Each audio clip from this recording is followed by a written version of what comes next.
बिस्मिल्लाहिर्रहमानिर्रहीम नहमदुहु व नुसल्ली व नुसल्लिम अला रसूलिल करीम अम्मा बअद फ़क़द क़ाल अल्लाहु तबारक व तआला शहरु रमज़ान अल्लज़ी उन्ज़िल फ़ीहिल क़ुरआन हुदल लिन्नासि व बय्यिनातिन मिनल हुदा वल फ़ुरक़ान फ़मन शहिद मिनकुमुश-शहरा फ़ल्यसुम सदक़ल्लाहुल अज़ीम। रमज़ान का महीना सय्यदुश-शुहूर है और तमाम महीनों से अफजल और बरतर है। बहुत जल्द इस महीने का आगाज़ होने वाला है। हम शाबान के आखिरी दिन गुजार रहे हैं और रमज़ान का इंतज़ार कर रहे हैं। पहले बताया जा चुका है कि किसी भी वक्त, महीने, दिन, रात की फजीलत बयान करने का मकसद बंदों को आमाल पर उभारना होता है और बेहतर से बेहतर आमाल के लिए जिद्दोजहद करना और बदतर और गुनाह के कामों को छोड़ देना, महफूज रहना, बचे हुए रहना, ताकि इसकी वजह से तक़वा और परहेज़गारी में इजाफ़ा हो। ये मकसद होता है।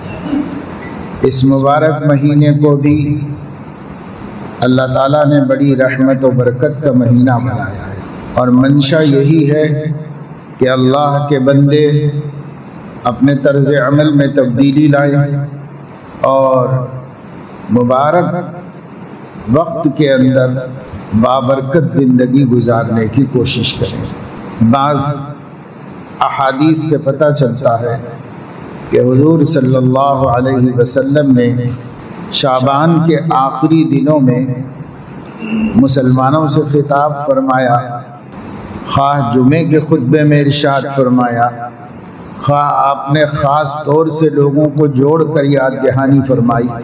आपके खिताब करने को, आपके बयान करने को, आपके नसीहत करने को खुतबा कहा जाता है। ज़रूरी नहीं है कि वो जुमे ही का खुतबा हो। हर वक्त का खिताब हुजूर अलैहिस्सलाम का खुतबा ही कहलाता है। सैयदना सलमान फ़ारसी रज़ियल्लाहु ताला अन्हु अजल्ले सहाबा में से हैं। वो फरमाते हैं कि नबी करीम सल्लल्लाहु अलैहि वसल्लम ने शाबान के आखिरी दिनों में या आखिरी दिन हमसे खिताब फरमाया। ख़तबना रसूलुल्लाह सल्लल्लाहु अलैहि वसल्लम फ़ी आखिरी यौमिन मिन शाबान। शाबान का आखिरी दिन था या आखिरी दिन चल रहे थे, जैसे इस वक्त आखिरी अय्याम शाबान के चल रहे हैं। इसमें खुतबा दिया, यानी सहाबा को खिताब किया और उन्हें कुछ बातें बताई और यूँ फरमाया कि लोगों, क़द अग़ल्लकुम शहरुन अज़ीमुन मुबारक, तुम्हारे ऊपर साया फिगन है, करीब आ चुका है एक ऐसा महीना जो अज़मत वाला है, बरकत वाला है। उसमें अल्लाह रब्बुल इज़्ज़त ने बरकत भी रखी है और वो काबिल ताज़ीम व एहतराम भी है। ऐसा महीना वो करीब आ चुका है। ऐसा महीना है कि अल्लाह रब्बुल इज़्ज़त ने इस महीने के दिनों में रोज़े फ़र्ज़ किए हैं और रातों में क़ियाम को ततव्वु और नफ़ल करार दिया है। उसकी तरग़ीब दी गई है, उसे पसंद किया गया है। और ऐसा महीना जिस महीने में एक रात है जो 1000 महीनों से बेहतर है और उससे बढ़कर है। फ़ीही लैलतुन खैरुम मिन अल्फ़ि शहर। एक रात ऐसी है इस महीने में जो 1000 महीनों यानी करीब 80 बरस में इबादत करने से ज़्यादा उसमें इबादत करने की फजीलत और अहमियत है। ऐसा महीना है जिसके रोज़े अल्लाह ने फ़र्ज़ किए हैं। सबको पता है कि फ़राइज़ इस्लाम में से सौम भी एक फ़रीज़ा है।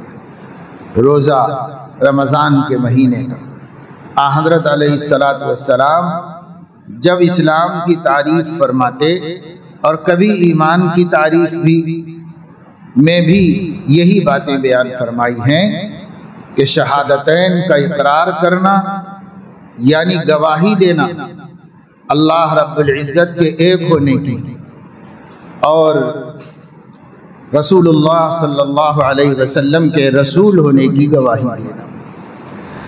क़द अज़्ज़र शहादत अन ला इलाहा इल्लल्लाह व अन्ना मुहम्मदन अब्दुहु व रसूलुहु। तो हुजूर अलैहिस्सलातु वस्सलाम ने फरमाया कि रोज़े अल्लाह ताला ने इस माह मुबारक के फ़र्ज़ किए। शहादतैन फ़र्ज़ है बंदों के ऊपर, नमाज फ़र्ज़ है, रमज़ान के रोज़े फ़र्ज़ है, ये तो सबके ऊपर फ़र्ज़ है। ये तीन चीज़ों से कोई भी मुस्तस्ना नहीं, क्योंकि सब कर सकते हैं, इसलिए अल्लाह के नबी ने सब पर इसको फ़र्ज़ कर दिया।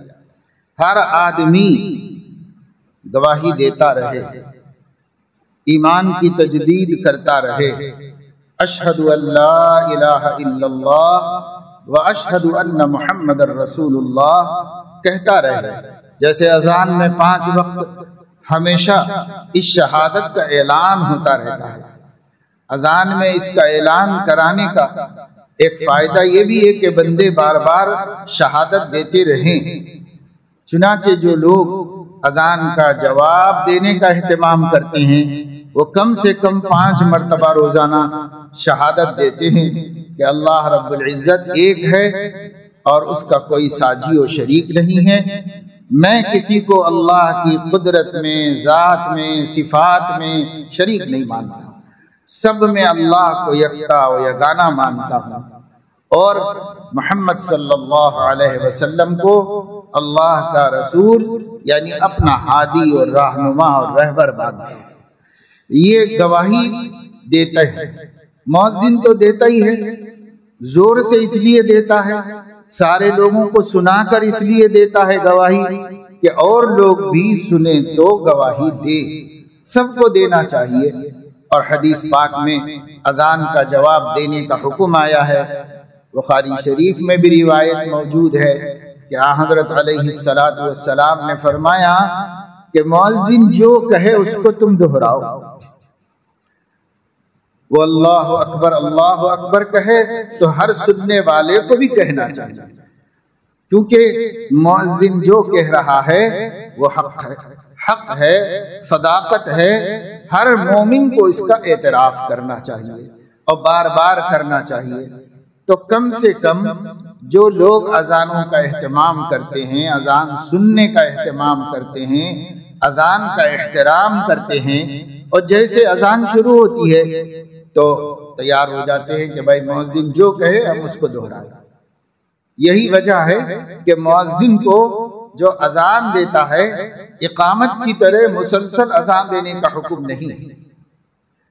इकामत जो है तकबीर जो कहते हैं नमाज से पहले, तो वही अजान वाले कलिमात होते हैं, लेकिन वो मुसलसल कहे जाते हैं।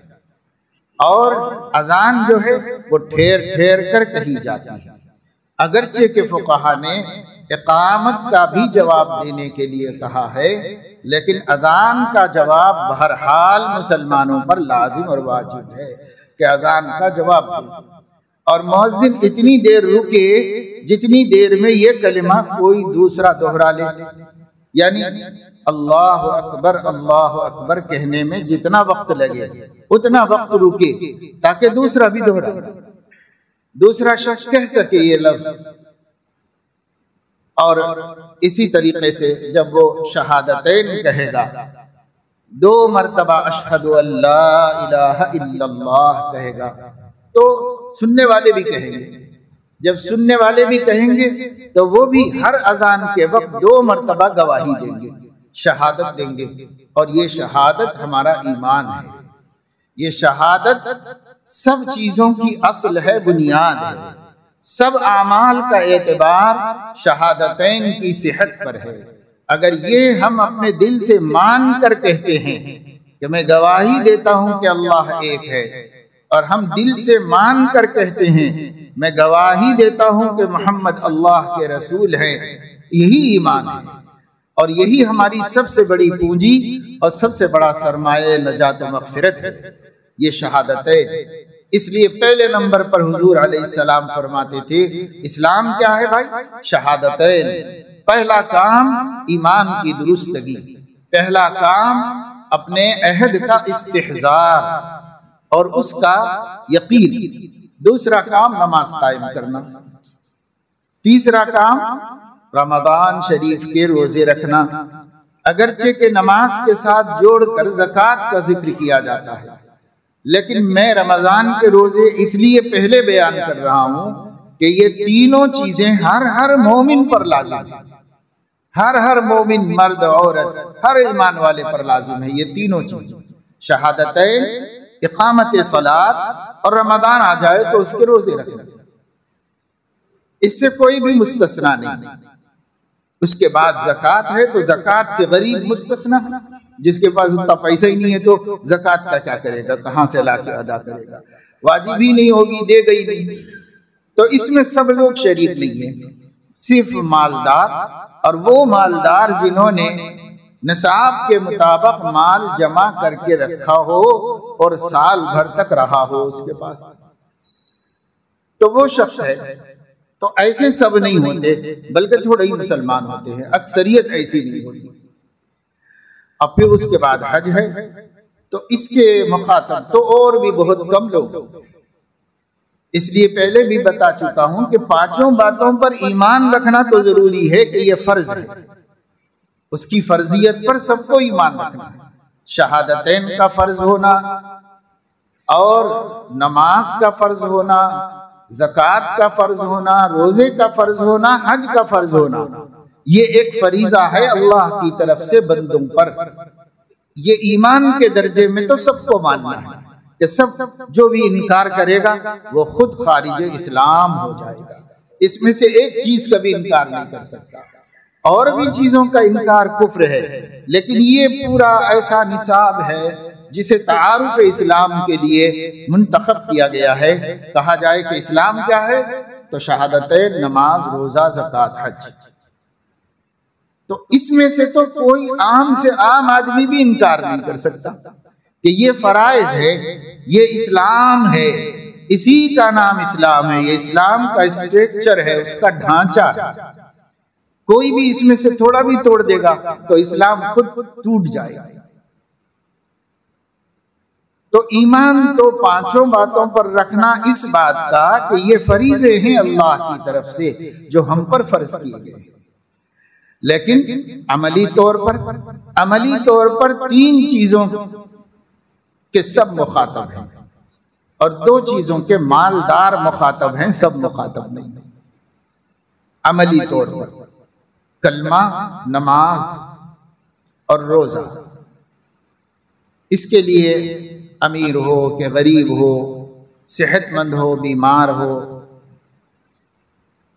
इल्ला ये कि ऐसी बीमारी जिसमें वो अमल ही ना कर सकता हो, वरना आम बीमारियां जो चलती रहती हैं। इस सब के बावजूद कलमा फर्ज है, नमाज फर्ज है, रोजा फर्ज है। देहात में रहने वालों पर, शहर में रहने वालों पर, पढ़े लिखों पर, अनपढ़ों पर, मालदारों पर, गरीबों पर, सब पर फर्ज है। ये तीन आमाल कंपलसरी कोर्स है सब मुसलमानों के वास्ते। अब जो मुसलमान मालदार होंगे वो ज़कात भी अदा करेंगे, जो मुसलमान इससे भी ज्यादा मालदार होंगे वो फरीज़ा हज अदा करने के लिए भी जाएंगे और हज भी अदा करेंगे। लेकिन ये तीन तो सबको करना है। तो एक तो ये काम करना चाहिए कि जब भी अजान हो, हर जगह अजान होती है, हर जगह सुनाई देती है, हम लोग नहीं कदर कर रहे हैं और सुनने वाले जवाब नहीं दे रहे हैं अजानों का, तो अल्लाह रब्बुल इज्जत अजानों का सुनवाना भी बंद करा रहे हैं। देखो, दुनिया में कोई भी आदमी कादिर मुतलक नहीं है, जब तक अल्लाह ताला उससे काम न ले वो नहीं कर सकता। इसलिए ये जो खबरें आ रही हैं बाज रियासतों के अंदर, बतौर खास उत्तर प्रदेश में आज ही देखा मैंने अखबार में, पहले ही सफ़े के ऊपर है कि जिन मस्जिदों में कानूनी तौर पर हुदूद के मुताबिक लगे हुए हैं वहां से भी निकाल दिए जा रहे हैं, और जो लोगों ने गैर कानूनी लगा रखे हैं वहां से भी निकाल दिए जा रहे हैं। और हमारे मुसलमान भाइयों को, मस्जिद के मुतवल्लियों को, सदरों को अल्लाह ही तौफीक दे कि अच्छी बात मानने को तैयार ही नहीं होती। जब भाई मुल्क में कानून बन गया, सुप्रीम कोर्ट ने आर्डर दे दिया कि 10 बजे से लेकर सुबह 6 बजे तक शोर वाला काम नहीं होना चाहिए, जलसों को, प्रोग्रामों को, फंक्शनों को भी 10 बजे तक ही खत्म हो जाना चाहिए। अलबत्ता मकामी पुलिस मकामी हालात की रोशनी में 11 बजे तक भी उसको एक्सटेंशन कर सकती है। जब एक ऐसा ज़ाब्ता बन गया और सुबह की अजान 6 बजे से पहले होना पड़े, औकात बदलते रहते हैं, तो क्यों नहीं मस्जिद वाले सुबह की अजान को बगैर माइक के देते? माइक के बगैर क्यों नहीं देते भाई? जब एक ज़ाब्ता है सबके वास्ते है और कोई नाजायज नहीं, हमारे दीन में मुदाखलत भी नहीं, इस वास्ते के इस्लाम में माइक में अजान देना कोई फर्ज वाजिब नहीं है, कोई जरूरी नहीं है कि माइक में अजान दी जाए। और एक कानून है जो रियाया की मसलहत से बना हुआ है, तो उस कानून को तस्लीम करने में जिद क्यों? ये कौन सी गैरत इस्लामी है, वो कौन सी दीनदारी है? बहुत मस्जिदों में बार बार कहने के बावजूद नहीं मानते, कहते अजान दे रहे, अल्लाह का नाम ले रहे, कौन रोक सकता हमको? ऐसे नादान, ऐसे नासमझ लोगों के हाथ में मुसलमानों के मसाइल होंगे तो मुसलमानों को कदम कदम पर ठोकरें ही खानी पड़ेंगी, तकलीफें ही उठानी पड़ेंगी। और कानून भी समझ में आने वाला कानून, उस वक्त अक्सरियत सोती रहती है। आप ईमान वाले उठते हैं और आप में से भी कौन उठता है? 1000 में 2-4 उठते हैं।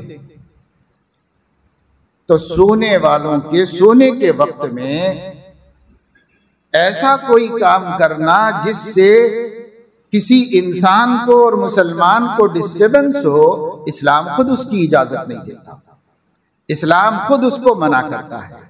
फुक़हा ने लिखा है कि मस्जिद में अगर कोई कुरान मजीद पढ़ रहा हो और कोई मुसाफिर वहां पर लेटा हुआ हो सोने के लिए, रास्ता चलने वाला थका हारा मस्जिद में आ जाता है, लेट जाता है। अगर कोई मुसाफिर लेटा हुआ हो और अगर कोई कुरान मजीद पढ़ना चाहता हो तो उसको इतनी आवाज से नहीं पढ़ना चाहिए कि उस आराम करने वाले के आराम पर असर पड़े। इतनी आवाज से नहीं पढ़ना, हालांकि आप अल्लाह की किताब पढ़ रहे हैं, वो सो रहा है और आप तिलावत कर रहे हैं, लेकिन आपको तिलावत इस तरह नहीं करनी चाहिए कि बंदे को तकलीफ पहुंचे, क्योंकि अल्लाह ने अपना हक बंदों के हुकूक के लिए छोड़ दिया। मगर सुबह में थोड़ी मस्जिदों में इस पे अमल हुआ हैदराबाद में कि 6 बजे से पहले जब तक अजान हो रही थी और अब भी हो रही है 6 बजे से पहले, तो माइक में न दी जाए अजान। इसी से हम लोगों का डिसिप्लिन मालूम होगा और इसी से हम लोगों के ऊपर शरारत की तोहमत लगाई जाएगी कि साहब ये लोग कसदन करते हैं, ये लोग शरारतन करते हैं, इनको सब मालूम है फिर भी शरारतन करते हैं, आप अपना दीन बदनाम कर रहे हैं। चलो भाई, अजान देने से सारे लोग उठ के आ जाते हो तब भी कोई उसकी जरूरत समझ में आती है। अब तो हालत यह है कि कान में सुर फूंको तो भी नमाज के लिए उठने को तैयार नहीं और मस्जिद आने के लिए तैयार नहीं, उनके लिए क्या हम लगाएंगे? और फिर ये भी माकूल कानून है कि माइक में जब कही जा सकती है दिन की अजानें तो भी आवाज मुअतदिल होनी चाहिए। 50-50 पुंगे लगा के बेजरूरत आवाज घुमाना कोई शराफत नहीं है, कोई इस्लामी तालीम नहीं है। बस शौक है मस्जिद वालों का, उनका शौक है कि 25 लगाओ 50 लगाओ। उनका शौक है, ये दीन नहीं है, ये इस्लाम नहीं है। और अपने शौक के जरिए अल्लाह के दीन को रुसवा करना कौन सी अक्लमंदी की बात है। जितनी जरूरत है कि भाई मोहल्ले वालों को वक्त नमाज का होने की इत्तला हो जाए, इतना ही है अजान का मकसद। इलाम, अजान का तर्जमा इलाम, इत्तला दे देना है लोगों को कि नमाज का वक्त हो, बस इसकी इत्तला दे देना है। और इस इत्तला के लिए जितनी माकूल आवाज हो, उससे ज्यादा आवाज का इसराफ है, जो इस्लाम में पसंदीदा नहीं है।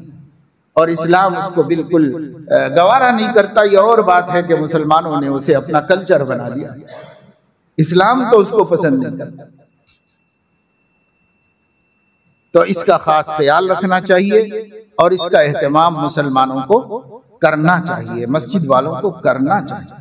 अब तो देखिए मुस्लिम कंट्रीज भी इस कदर मरऊब हो चुके हैं कि वो खुद इसका इंतजाम कर रहे हैं कि अजान एक जगह से होगी और सारी मस्जिदों के स्पीकर्स में सुनाई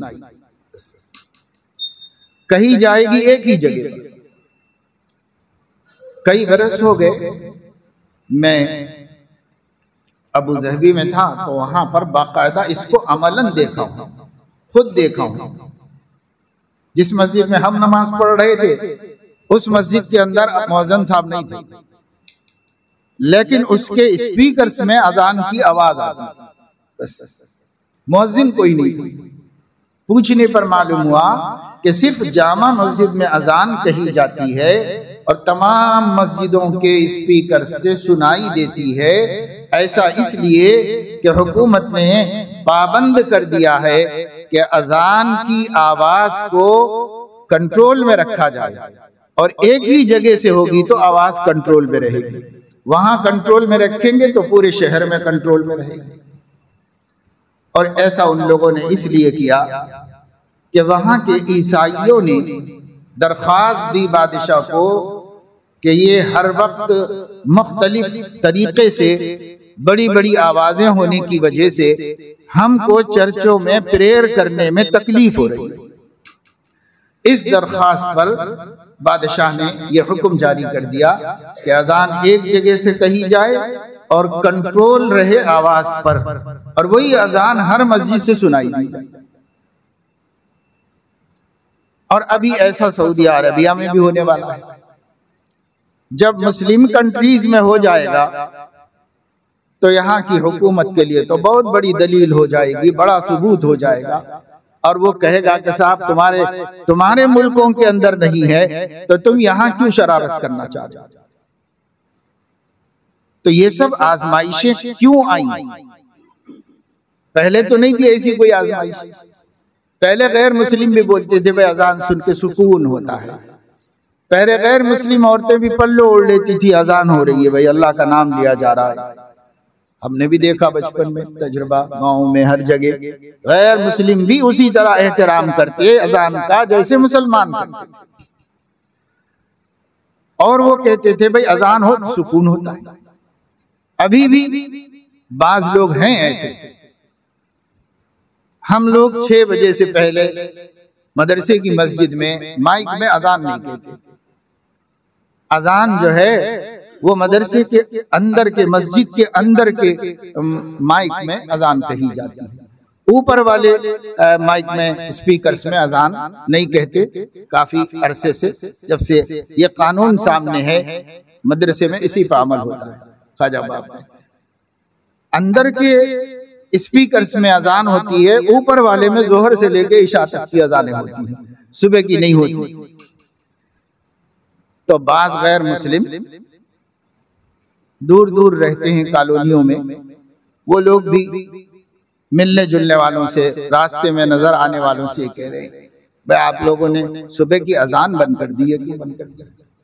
सुबह की अजान नहीं हो रही है। सुबह की अजान हम लोग सुना करते थे। तो हमने कहा कि भाई जब कोई ऐसा कहे तो उसको बोलो कि भाई आपको अच्छा लगता है और कुछ आपके जैसे 10 लोगों को बुरा लगता है। क्या करें, लोगों के सोने का वक्त है, इस वजह से इस्लाम नहीं चाहता कि दूसरों को जगाए। हजरत काब बिन मालिक रजी अल्लाह ताला अन्हु की तौबा माफ हो गई। जब तौबा माफ हो गई तो रात का वक्त था जब वही नाजिल हुई। अल्लाह तबारक व तआला शानहू ने फरमाया कि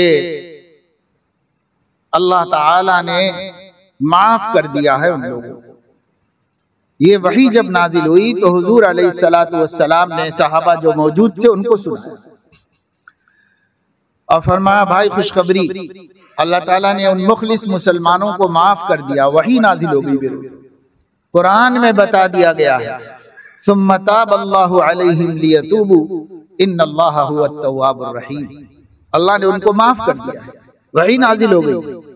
तो बाद सहाबा ने कहा कि या रसूल अल्लाह, क्या हम इसकी खुशखबरी उनको ना पहुंचा दें, ऐलान कर दें, खुशखबरी पहुंचा दें?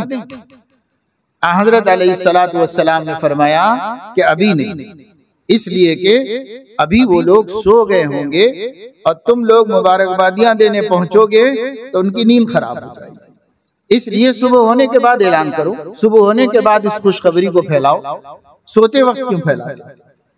तो हजरत अलैहिस्सलातु वस्सलाम तो इतना ख्याल फरमाते थे कि किसी की जहमत का सबब हम ना बने। इस्लाम रहमत है, इस्लाम किसी के लिए जहमत है।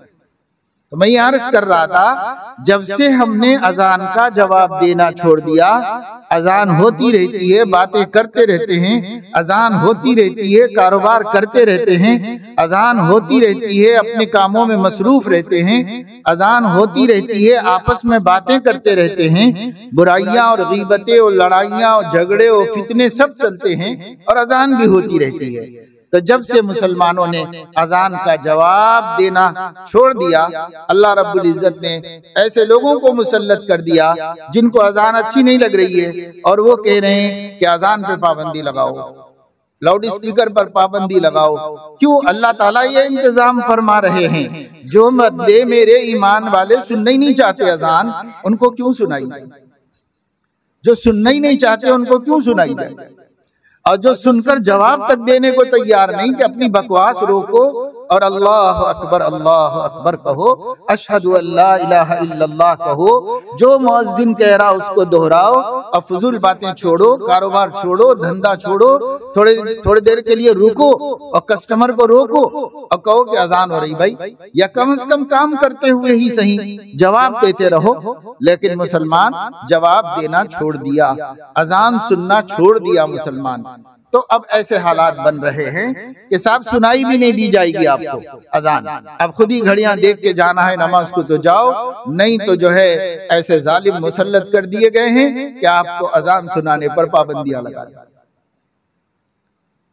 और ऐसी बातें हो रही हैं, बाकायदा कही जा रही है, बाकायदा कही जा रही है कि अभी और दिन थोड़ा इंतजार कर लो, फिर अजान होगी ना स्पीकर होगा, कुछ भी नहीं होगा, सब देखेंगे, बंद कर दिया जाएगा। तो ये जो बातें कही जा रही हैं, ये तो हसदम मिन इंदि अनफुसिहिम क़द बदतिल बग़ज़ाउ मिन अफ़वाहिहिम वमा तुख़फ़ी सुदूरुहुम अकबर। कुछ दुश्मनियां हैं जो दिलों में हैं, कभी कभी छलक के बाहर आ जाती हैं बातों के अंदर, और उससे बढ़कर बहुत कुछ दिल में पका के रखे हुए। मगर ये सब कुछ क्यों हो रहा है? हमें भी तो कदर नहीं है, ना अजान की कदर है, ना नमाज की कदर है, ना जमात की कदर है, ना कुरान की कदर है।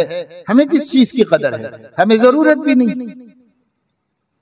इसलिए बहरहाल शहादतैन का एहतमाम करें। जो लोग दीनदार हैं, जिन लोगों को कम से कम अल्लाह ताला ने दीनी शुऊर अता फरमाया है, उनसे गुजारिश है कि वो तो एहतमाम करो और अपने बाल बच्चों को आदत डलवाओ कि जैसे ही अजान शुरू हो जाए हम भी कलिमात अजान को दोहराएं, और जब कलिमात अजान दोहरा दें, अजान खत्म हो जाए तो एक मर्तबा दुरूद शरीफ पढ़कर सैयदना मुहम्मदुर रसूलुल्लाह सल्लल्लाहु अलैहि वसल्लम के लिए उनके खास मकाम की अल्लाह से सिफारिश करें। अल्लाहुम्मा रब्ब हादिहि दावति ताम्मा वस्सलातिल काइमा आति सय्यदना मुहम्मदनिल वसीलत वल फजीला वबअसहु मकामम महमूदन अल्लज़ी वअदता। इसकी दुआ की हुजूर ने हमसे फरमाइश की और कहा है कि देखो अजानों के बाद मेरे लिए मकाम महमूद की दुआ करो तुम लोग, कि एक मकाम है जो सबसे बुलंद वाला है और अल्लाह को सबसे प्यारा है, वो एक बंदे को मिलने वाला है। हमारे नबी के अलावा कोई इसका मुस्तहिक नहीं है, लेकिन हमारे नबी की तवाज़ु, अब्दियत और बंदगी ये है कि वो अपनी उम्मत से फरमा रहे हैं, जरा तुम लोग हर अजान के बाद मेरे लिए ये दुआ कर दिया करो कि मकाम महमूद मुझे मिल जाए, अल्लाह उसको मुझको उसका हकदार बना दे। क्योंकि हुजूर अलैहिस्सलातु वस्सलाम में कभी भी इस्तिकबार नहीं था, दावा नहीं था। हालांकि सब समझते हैं और उनको भी पता होगा कि ये उन्हीं का मकाम है, किसी और को तो नहीं जा सकता। जब एक ही मकाम अल्लाह ने किसी के लिए बनाया है तो वो एक हकदार कौन हो सकता है सिवाय रसूलुल्लाह सल्लल्लाहु अलैहि वसल्लम के। लेकिन आपने हमसे कहा कि तुम लोग दुआ करो अल्लाह से, वबासु मकाम महमूदा, अल्लाह हमारे नबी को मकाम महमूद पर पहुंचा दीजिए, ये मकाम उनको अता फरमा दीजिए। तो इस दुआ का एहतमाम करना, तो अजान का जवाब देना और उसके बाद दुआ का एहतमाम करना। जवाब और दुआ से पहले दुरूद शरीफ पढ़ लेना बेहतर है। दुरूद शरीफ पढ़कर इस दुआ का एहतमाम करना चाहिए। ये मुसलमान अगर करेंगे इसमें बहुत खैर है, इसमें बड़ी बरकतें हैं, दुनिया की बरकतें भी है, आखिरत की बरकत भी। अजान का जवाब देने का एक फायदा तो यही हो जाएगा कि हम हर अजान में 2 मरतबा अल्लाह की तौहीद और नबी की रिसालत की गवाही दें। अलग से भी नहीं देंगे तो कम से कम 24 घंटे में 10 मरतबा तो अजान की बरकत से हम गवाही देंगे। और अल्लाह जिसे तौफीक दे अलग से भी बार बार कलमे शहादत पढ़ते रहना चाहिए, तसव्वुर के साथ, तर्जमे के साथ, माना को ज़हन में रखकर कलमे शहादत पढ़ते रहना चाहिए मुसलमान। दूसरी चीज नमाज को कायम करना, साल भर, बरस के 12 महीने, हर महीने का हर दिन 5 नमाजों को कायम करना हर कलमा गो की जिम्मेदारी है। जो अपने को मोमिन कहता है, मुसलमान कहता है, वो बेनमाजी भी हो ये नहीं हो सकता। मुसलमान है तो नमाज पढ़ेगा, नमाज नहीं पढ़ेगा तो मुसलमान होने के दावे में बातिल है। इसलिए मुसलमान और नमाज जुदा नहीं होंगे, दोनों एक दूसरे से लगे रहेंगे। इसलिए कुरान हदीस में बहुत शिद्दत से इसकी अहमियत को बयान किया गया। कुरान मजीद में फरमाया गया, अक़ीमुस्सलाता वला तकूनू मिनल मुशरिकीन, लोगों नमाज कायम करो, यानी 5 वक्त पाबंदी से नमाज पढ़ो, मुशरिक मत बन जाओ। जिसका मतलब यह हुआ कि नमाज ना पढ़ना मुशरिक बन जाना है। इसलिए नमाज कायम करो, मुशरिक मत बनो। ये हुजूर अकरम ये अल्लाह ताला खुद कुरान में फरमाया और हुजूर अलैहिस्सलाम फरमा रहे हैं, मन तरका सलात मुतअम्मिदन फक़द कफर, जो जानबूझ के बगैर उज़्र शरई के नमाजें छोड़ देता है उसने कुफ्र किया। नमाज न पढ़ना कुफ्र से ताबीर किया गया है, इसलिए उसने कुफ्र किया। और सराहत के साथ फरमाया, अल अहदुल्लज़ी बैनना व बैनहुम अस्सलाह, हमारे और काफिरों के दरमियान जो पहचान है वो नमाज है। जो नमाज नहीं पढ़ता वो काफिर, जो नमाज पढ़ता वो मोमिन, ये इसकी पहचान। हुजूर अलैहिस्सलाम ने फरमाया कि जो शख्स नमाज की तरफ अजान के बाद मस्जिदों की तरफ जाता है, तुम उसके मोमिन होने की गवाही दो। जाहिर है कि जो नहीं जाता उसके मोमिन होने की गवाही मुश्किल। जो जाता है अजान सुनकर मस्जिद की तरफ, उसके मोमिन होने की गवाही दो। और जो फज्र की नमाज के लिए जाता है, फज्र के वक्त अंधेरा होता है, फज्र के वक्त में तबीयत पर गिरानी होती है, सुस्ती गालिब होती है, जो सुबह के वक्त में सुबह की नमाज के लिए मस्जिद जाता है, उसको क़यामत के दिन नूर ताम की खुशखबरी सुनाना, कामिल रोशनी मिलेगी जो अंधेरों में नमाज के लिए मस्जिद को जाता है। क्योंकि सुबह की नमाज और ईशा की नमाज आम तौर से अंधेरे के वक्त में होती है। ये और बात है कि इस जमाने में रोशनी का इतना बंदोबस्त है कि अंधेरा नहीं होता, लेकिन फितरी अंधेरा तो मौजूद होता है। फजर के वक्त फितरतन अंधेरा ही होता है और ईशा के वक्त में फितरतन अंधेरा है। बश्शिरिल मशाईना इलल मसाजिदी फिज़्ज़ुलमी बिन्नूरि ताम्मी यौमल क़ियामा। क़यामत में वो अंधेरे में नहीं होगा, रोशनी में होगा, इसलिए कि अंधेरे में मस्जिदों की तरफ जाने का मुजाहदा करता था। तो भाई ये दूसरा फरीजा है जिससे कोई भी मुस्तस्ना नहीं।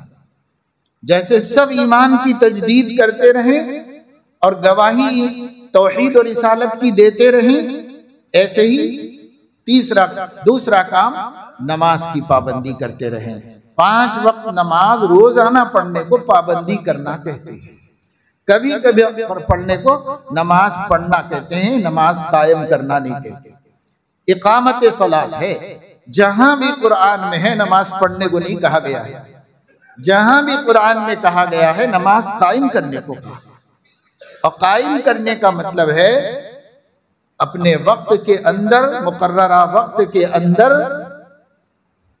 अच्छी तरह वुजू बनाकर 5 वक्त में खुशू खुजू के साथ पढ़ना, इसको नमाज कायम करना कहते हैं। तो नमाज कायम करना हर मुसलमान पर फर्ज है, जरूरी है, लाजमी है। और तीसरी चीज ये है, साल में एक महीना आता है रमजान शरीफ का, बड़ी बरकतों, रहमतों, मगफिरतों का महीना। इस महीने के पूरे 30 दिन रोजे रखना। फमन शहिद मिनकुमुश शहरा फलयसुम, तुम में से जो कोई रमजान का चांद देख ले या रमजान का ऐलान हो जाए तो उसको चाहिए कि अब रोजा रखना शुरू करे। कब तक रखे? जब तक कि शव्वाल का चांद नजर ना आ जाए, तब तक रोजाना हर मोमिन को रोजा रखना है, मर्द को, औरत को, सिवाय इसके कि औरत जब नापाकी के दिनों में होगी, जैसे नमाज नहीं पड़ेगी वैसे रोजा भी नहीं रखेगी। अलबत्ता नमाजें माफ हो जाएंगी, रोजे बाद में रख लेना पड़ेगा। और मर्दों के लिए तो कोई उज्र नहीं, अगर किसी वजह से नहीं रखा तो उसके जिम्मे है, रखना पड़ेगा कभी न कभी। फमन काना मिनकुम मरीज़न औ अला सफरिन फइद्दतुम मिन अय्यामिन उखर, जो कोई तुम में से बीमार हो कि रोजा रखना मुश्किल हो, या सफर में हो कि सफर की मशक्कत की वजह से रोजे से तकलीफ होगी, जहमत होगी, तो अब छोड़ दो रमजान होने के बावजूद, लेकिन इद्दतुम मिन अय्यामिन उखर, रमजान के बाद जब मर्ज चला जाए तो गिन के इन रोजों को पूरा करो, या सफर से वापस हो गए तो रोजे की तकमील करो, लेकिन रखना है। तो तीसरा फरीजा जो सब पर लाजिम है वो रोजे का फरीजा है। ज़कात मालदारों के लिए है, हज उससे भी ज्यादा मालदारों के लिए है। सब लोग इस लायक नहीं होते, बहुत थोड़े लोग हज करने के लायक होते हैं। इस वक्त में सूरत हाल यह है कि उन थोड़े लोगों में से भी बहुत थोड़े लोग हज करने जाते हैं, उनको पता भी नहीं है कि मेरे ऊपर हज फर्ज है, या पता है मगर काहिली की वजह से, सुस्ती की वजह से, कारोबार की वजह से, लापरवाही की वजह से हज करने नहीं जाते, नहीं हज करते। बड़ी बदनसीबी की बात है। अल्लाह के नबी सल्लल्लाहु अलैहि वसल्लम ने फरमाया, जिस पर हज फर्ज है और कोई उज्र भी नहीं है उसके पास शरई, और फिर उसके बावजूद हज ना करे और उसी हालत में उसकी मौत आ जाए, तो अल्लाह को इसकी कोई परवाह नहीं है कि वो यहूदियों की हालत पर मरता है या ईसाइयों की हालत पे मरता है। इसलिए कि यहूद और नसारा हज नहीं करते थे, मक्का के मुशरिकीन हज करते थे पर नमाज नहीं पढ़ते थे, इसलिए नमाज छोड़ने को मुशरिकीन से मुशाबह करार दिया और हज छोड़ने को यहूद और नसारा से मुशाबह करार दिया। इस वजह से हज जिन पर फर्ज है उन्हें अदा कर लेना चाहिए, ताखीर नहीं करना चाहिए। मन अराद अल हज फलयुअज्जिल, जिसका हज का इरादा हो जाए यानी फर्ज हो जाए, उसे चाहिए कि उसी साल कर ले, अगले साल का क्या एतबार है, अगले महीने का भी नहीं है, अगले दिन का भी नहीं है, अगले पल का भी नहीं। इसलिए उसी साल जिस साल में फर्ज हो गया है तभी अदा करके सबकदोश हो जाए अपनी जिम्मेदारी से। बाद में अल्लाह तौफीक दे तो फिर करो 10 दफे, लेकिन नहीं तो फरीजा तो अदा हो गया। अब बाद में पता नहीं माल भी रहेगा कि नहीं रहेगा, इसलिए अब है माल, सेहत भी है, फौरन फरीजे को अदा करना चाहिए। तो 5 फराइज इस्लाम में से 3 सब पर कंपलसरी हैं। और अब जो महीना आने वाला है 2-4 दिन के बाद शुरू हो जाएगा, इस महीने में हमको पहले ही दिन से रोजा रखना और आखिरी दिन तक रखना है। किसी को हक नहीं है कि साहब 2-4 दिन रख ले, कभी रख ले, कभी न रख ले, इसका कोई हक नहीं। यह फरीज़तुल्लाह अलल इबाद है, अल्लाह का बंदों पर मुकर्रर किया हुआ ऐसा फरीजा है जिसकी छूट बंदे बंदों को नहीं दे सकते। हम खुद अपने आप को इससे मुस्तस्ना नहीं कर सकते। इस वजह से सब इरादा रखें, तैयारी करें कि हमें रोजा नहीं छोड़ना है और नमाज कभी नहीं छोड़ना है और शहादतैन का रोजाना एहतमाम करना है। खास तौर से मुअज्जिन के अजान के जवाब में शहादतैन का बहुत एहतमाम करना है। ये हम लोगों को तय करके 3 कामों में कोई लापरवाही मत करो भाई। इंशाअल्लाह अगर ये 3 काम हम पाबंदी से करेंगे तब भी अल्लाह की मददें आना शुरू हो जाएंगी हमारे लिए।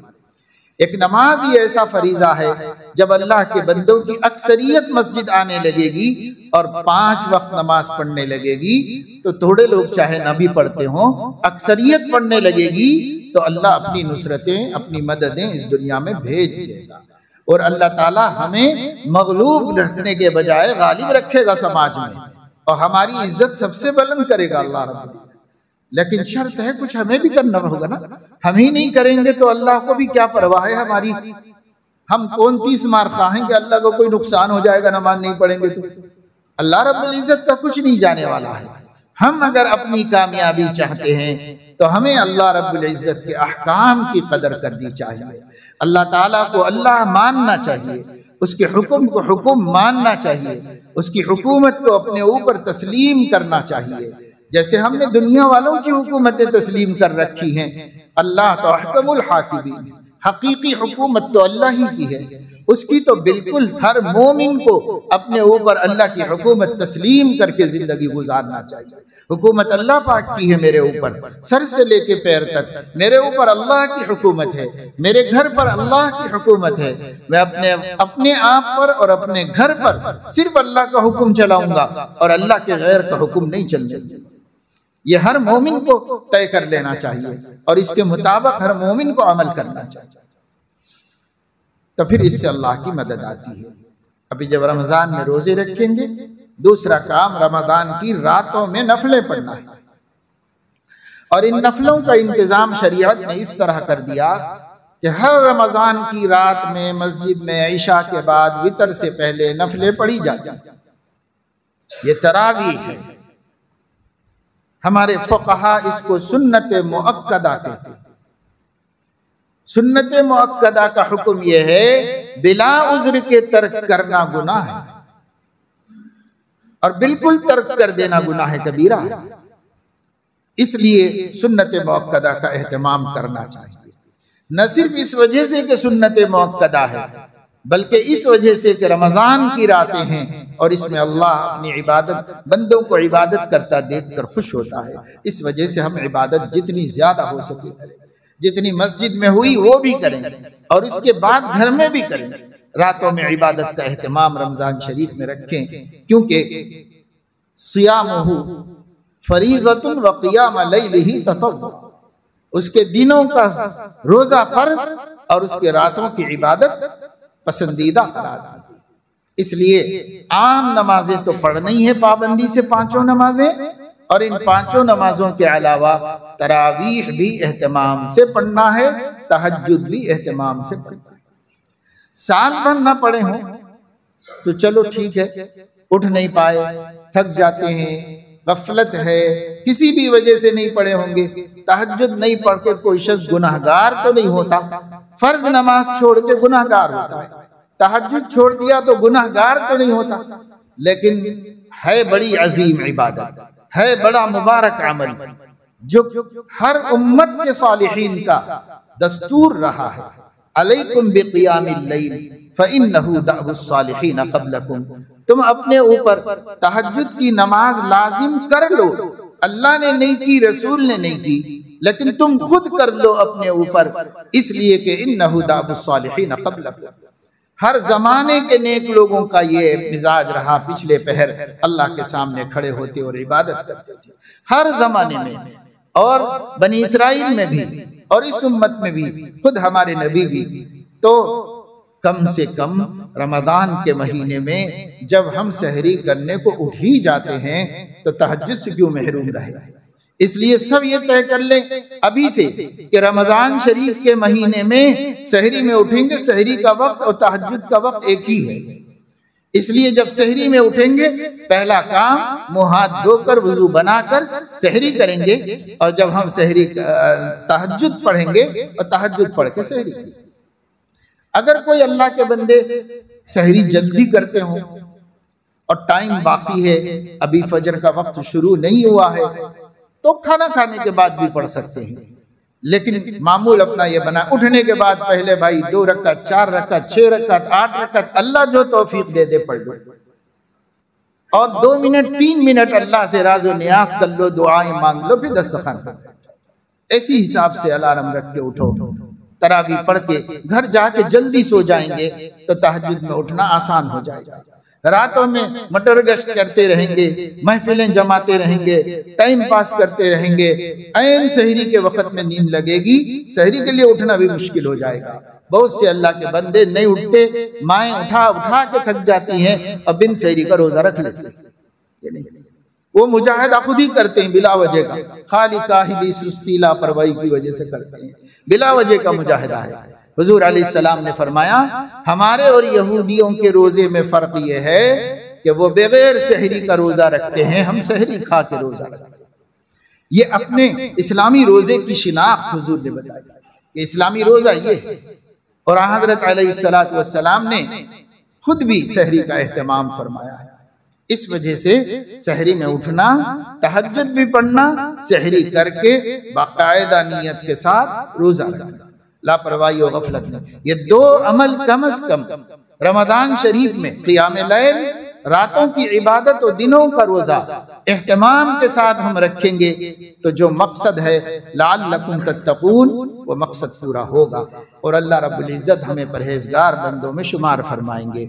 अल्लाह ताला अपने फजल करम से हमें अभी से तैयारी करने और जहन बना लेने और माहौल बना लेने की तौफीक अता फरमाए, और जैसे ही चांद नजर आए एक एक लम्हा बंदगी के आला मेयार पर हर नेकी का एहतमाम करते हुए, हर गुनाह से बचते हुए गुजारने की अल्लाह हम सबको तौफीक अता फरमाए। आमीन व आखिरु दावाना।